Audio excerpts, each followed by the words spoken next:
Y ahora prepárese, busque su asiento, busque su Biblia, encienda su Biblia en 1 Timoteo capítulo 1, versículos 3 y 4. También busque sus notas y bosquejos porque estamos iniciando nuestro recorrido bíblico de hoy, con las enseñanzas del Dr. Magui en la voz de nuestro maestro Samuel Montoya. En nuestro programa anterior, amigo oyente, vimos la introducción de esta epístola a Timoteo que hemos comenzado a estudiar, escrita por el apóstol Pablo. Y destacamos el hecho de que el saludo de esta carta es diferente a todas las otras cartas que él había escrito hasta entonces. Es decir, que no hay ninguna otra en la cual uno pueda encontrar esto tal cual está aquí en esta epístola. Y vamos a poder encontrar a través de esta epístola, así como también en las otras epístolas pastorales, esto es, esta primera y la segunda epístola a Timoteo y también la epístola a Tito, veremos expresiones que Pablo no usa en ninguna otra parte. Obviamente podemos ver que él hablaba con estos jóvenes predicadores y aquellos que eran íntimos de él, de una manera en que probablemente él no siempre hablaba públicamente. ¿No le hubiera gustado a usted haber sido Timoteo? Haber viajado con el apóstol Pablo y haber podido observar la forma de pensar de este hombre y que él abriera su corazón para usted? ¿Poder hablar con él de una manera más íntima? Bueno, ahora él nos está hablando a usted y a mí. No es Pablo directamente, sino el Espíritu de Dios quien está aquí, y es en realidad Dios quien nos está hablando a través de la epístola que Pablo escribió a este joven predicador. Estas expresiones que encontramos aquí y las grandes verdades que tenemos aquí son algo para usted y para mí hoy. Es algo muy íntimo, muy personal. Y aun cuando es muy personal, tiene que ver con la iglesia local. Tiene que ver con el cuerpo de creyentes al manifestarse a sí mismo en la comunidad, y es así como debe manifestarse la iglesia. Y amigo oyente, por tanto, nosotros creemos que cada creyente debe ser identificado, o mejor dicho, debe identificarse con alguna iglesia.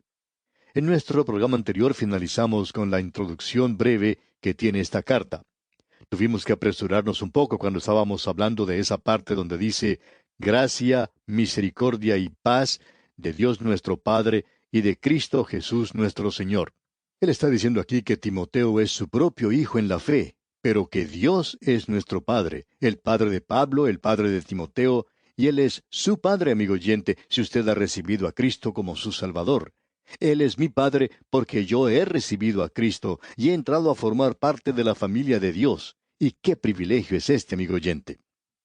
Usted debe recordar que Pablo había sido un fariseo, y en el judaísmo nunca tuvo el privilegio de llamar a Dios su Padre y a Cristo Jesús nuestro Señor. Eso es algo que nosotros pasamos por alto. Eso es algo, como hemos dicho en nuestro programa anterior, que se necesita tanto hoy que cualquiera en la iglesia, cualquier función que usted tenga en la iglesia, cualquier cosa que usted tenga que hacer en la iglesia local, usted tiene que hacerlo no solo en el nombre de Cristo, sino que usted lo hace por su mandamiento. Usted debe recordar que Él es la cabeza de la iglesia, Él es el Señor. Él había dicho antes, me llamáis Señor, Señor, y no hacéis las cosas que os digo. Ustedes no me obedecen. Yo me pregunto si Él no dirá eso de muchos de nosotros hoy. No es simplemente llamarle Señor a Él. Él dice que hay muchos en aquel día que van a decir, Señor, Señor, ¿no hicimos esto? O dirán, ¿no hicimos esta otra cosa por ti? Estuvimos muy ocupados por ti. Pero Él les va a decir, bueno, yo ni siquiera les conozco a ustedes. Yo no sabía que ustedes estaban haciendo eso en mi nombre. Por cierto que no lo hicieron de esa manera. Ustedes no buscaron hacer mi voluntad. Ustedes no buscaron cómo obedecerme. Esto es muy personal, como podemos apreciar. Comenzando ahora con el versículo 3 en este capítulo 1 de la primera epístola a Timoteo, tenemos una advertencia contra falsas doctrinas. Y la doctrina es algo muy importante. Ya hemos dicho anteriormente en esta epístola que es credo y conducta. Y su credo tiene que estar correcto antes de que su conducta pueda ser correcta. Usted no puede andar pensando mal y actuando correctamente. Eso es algo así como una imposibilidad. Hay muchas personas que critican la forma en que manejan las mujeres. En cierta ocasión, un hombre dijo, cuando una mujer que está manejando se acerca a un cruce de caminos y saca su mano por la ventanilla, ¿qué es lo que eso significa? Y quien estaba escuchando le contestó, bueno, no sé. Bien, dijo ese hombre, eso solo significa una cosa, que ella ha bajado la ventanilla, eso es todo. Es que uno nunca sabe lo que va a pasar porque hay veces que ella señala que va a ir a la izquierda y entonces voltea a la derecha y viceversa. Lo interesante es que los hombres también hacemos lo mismo. Pero cuando uno hace algo así, su forma de pensar y su forma de actuar causan grandes dificultades. Uno no puede continuar de esa manera en esta vida, pensando mal y actuando correctamente. Ahora en el versículo 3 leemos, «Como te rogué que te quedases en Éfeso cuando fui a Macedonia, para que mandases a algunos que no enseñen diferente doctrina». Usted recuerda que Pablo le dijo a los Gálatas que no había otro evangelio. Los judaizantes están predicando otro evangelio, pero él dice que en realidad no existe ningún otro evangelio. Hay solo uno, y con la doctrina es lo mismo. Esta palabra doctrina indica las enseñanzas de la iglesia. Ahora, ¿cuáles son las enseñanzas de la iglesia? ¿Qué debería ser? Bueno, debería ser aquello que era al mismo comienzo.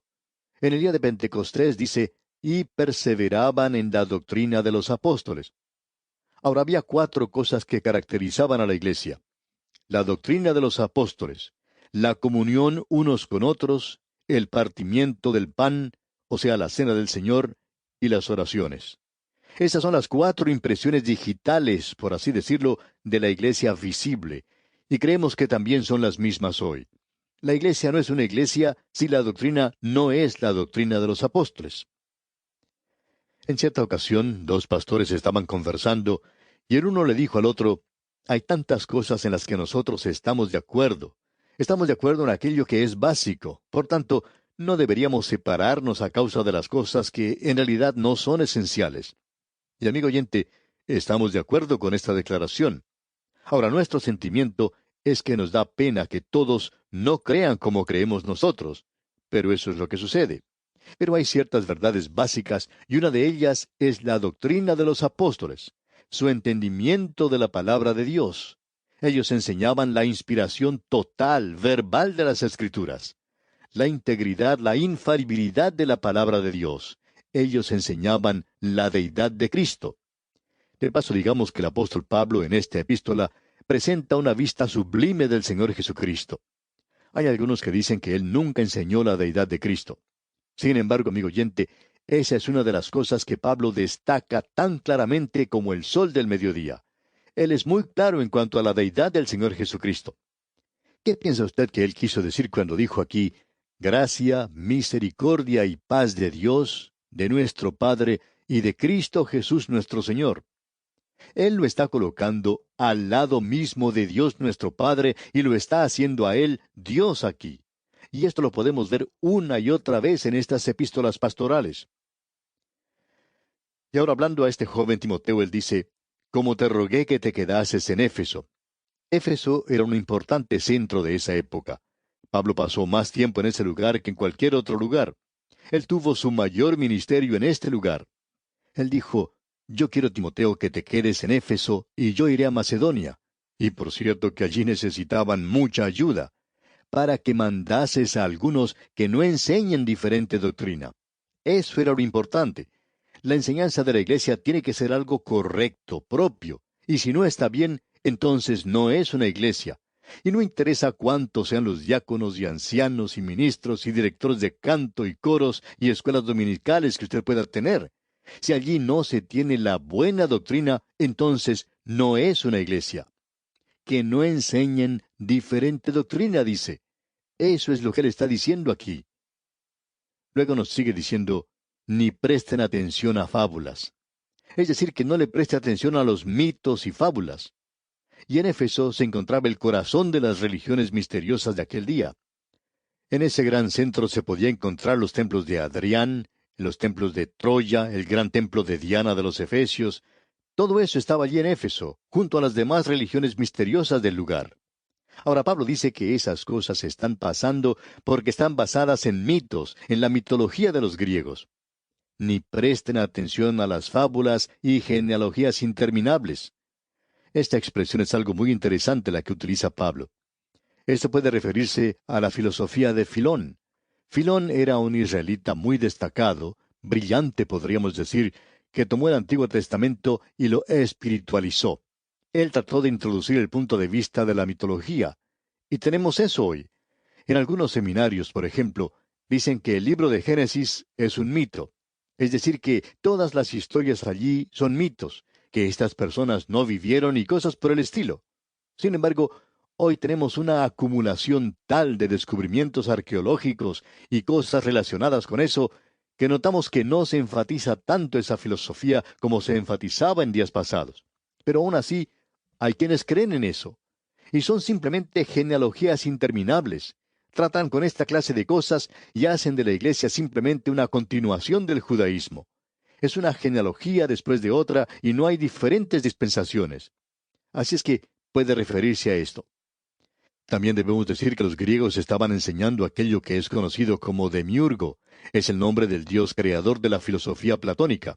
O sea, Eón, que en el gnosticismo es una inteligencia eterna emanada de la divinidad suprema. Y esa fue la primera herejía en la iglesia, el gnosticismo. Por ejemplo, había ciertas emanaciones provenientes de un centro divino, y el original creó una criatura, y esa criatura creó otra criatura que estaba debajo de él, y otra debajo del mismo, y así seguía hacia abajo. En esa línea uno puede poner a Jesús como uno de ellos. Y eso es lo que ellos estaban tratando de hacer. Y Pablo dice aquí en el versículo 4, ni presten atención a fábulas y genealogías interminables que acarrean disputas más bien que edificación de Dios que es por fe, así te encargo ahora. Es decir, que todas esas cosas no te van a edificar en la fe. Si usted nota en las iglesias liberales, usted podrá apreciar mucho fruto de incredulidad que ha estado en la iglesia. Esto ha producido un grupo de individuos o personas sin compasión, duras. Ellas no tienen ninguna fe. Rechazan la palabra de Dios hoy y algunas de las cosas que están sucediendo en el liberalismo hoy son completamente increíbles.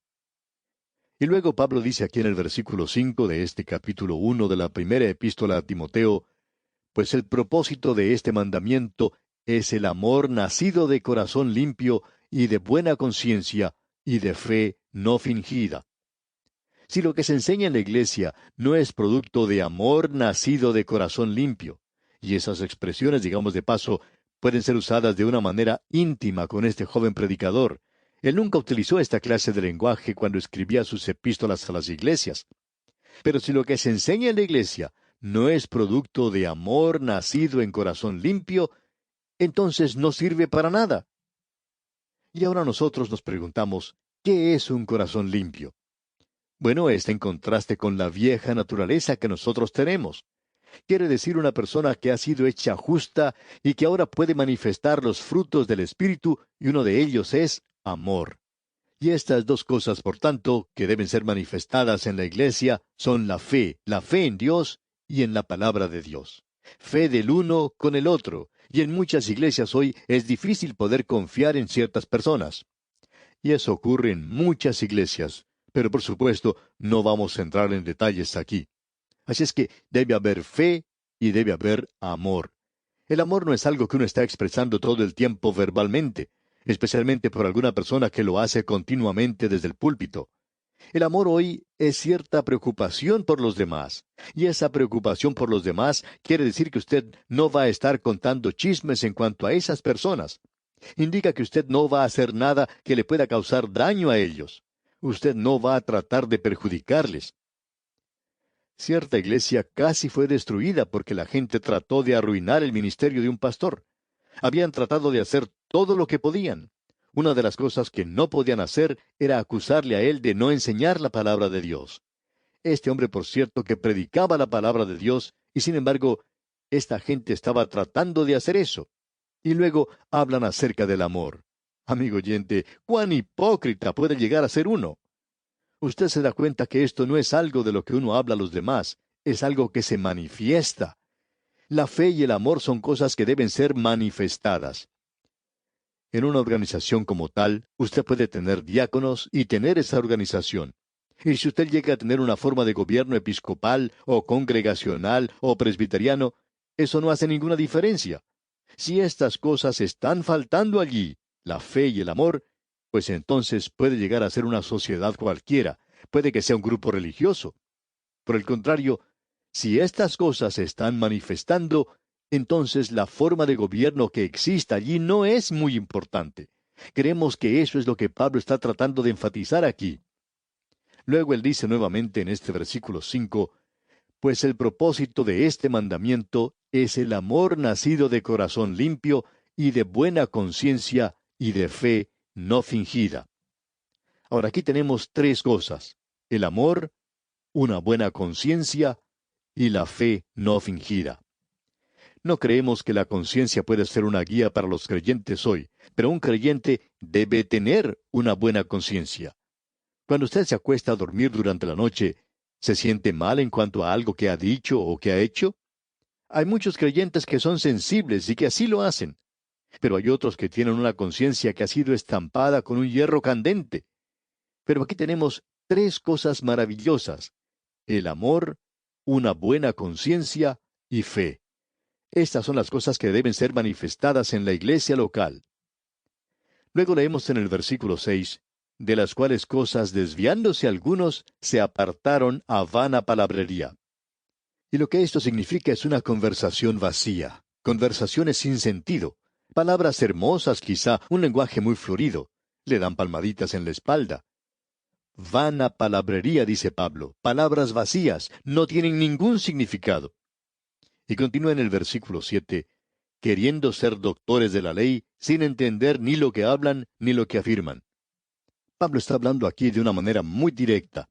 Diríamos que él está aclarando aquí a esta gente que enseña un error y que lo están haciendo con mucha seguridad. Ellos no prestan ninguna atención a la palabra de Dios, sino que están enseñando un error con mucha seguridad. Y eso hace de esta sección algo sumamente importante, como podemos apreciar. Y ahora vamos a entrar en lo que el apóstol dice y a escuchar lo que él habla con este joven Timoteo, hijo en la fe, y él habla de una manera que tal vez no utilizó anteriormente. Creemos que nos hará mucho bien prestar atención a lo que él dice, porque es para nosotros también en este día en el cual vivimos. Él advierte aquí contra aquellos que eran legalistas y que estaban tratando de enseñar la ley. Ellos enseñaban que la ley era un medio de salvación, y con eso no terminaban las cosas, sino que enseñaban que la ley era un medio de santificación, y que lo que uno debía hacer era regresar nuevamente a estar bajo la ley. Eso aún después de haber sido salvo. Y debemos decir que la ley siguió un propósito, pero que ella nunca fue un medio de salvación, nunca fue dada con ese propósito. Podríamos decir que era un agente de muerte por la sencilla razón que nos condena, un agente de condenación.